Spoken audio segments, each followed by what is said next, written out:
The jurors issued a note through the court asking to be left alone after they announced their verdict, but an hour later they came out to meet with reporters.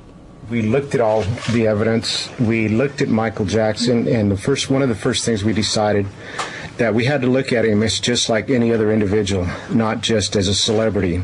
And once we got that established, that we could go beyond that, we were able to deal with it just as fairly as we could with anybody else. That is what the jury had to say. Let's turn now to our CBS News legal analyst, attorney Andrew Cohen. Andrew, I think it's fair to say from the beginning you didn't think much of the case that the prosecution put together.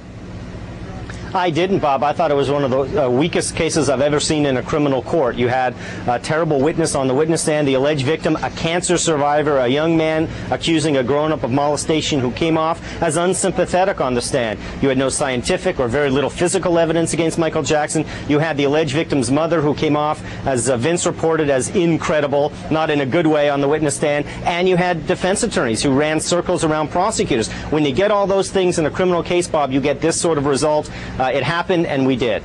Well, I guess a lot of people thought if they were going to get a conviction here, it would come when they showed that videotape at the end, which was the confession or the statement this kid gave to the police a couple of years ago.